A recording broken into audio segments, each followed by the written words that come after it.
আমরা এখন আছি বিমান বাহিনীর ভিতরে, নোয়াখালী। এই কেমন আছো তোমরা? আলহামদুলিল্লাহ, আপনি কেমন আছেন? আমিও আলহামদুলিল্লাহ ভালো। টাটা। দেখেন এখানে পেঁপে গাছ আছে, পেয়ারা গাছ আছে, নারিকেল গাছ আছে। খুবই সুন্দর একটা জায়গা। লেবু গাছও আছে। আকাশে প্রচণ্ড মেঘ। ওই যে ওদিকে ড্রাগন ফল আছে।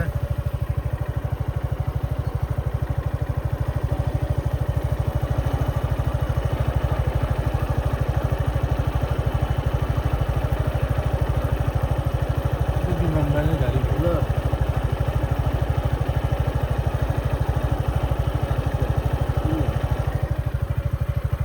আর বাসত নাই।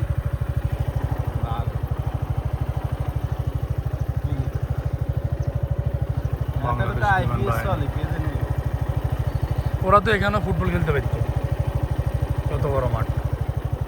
কতক্ষণে গেছে?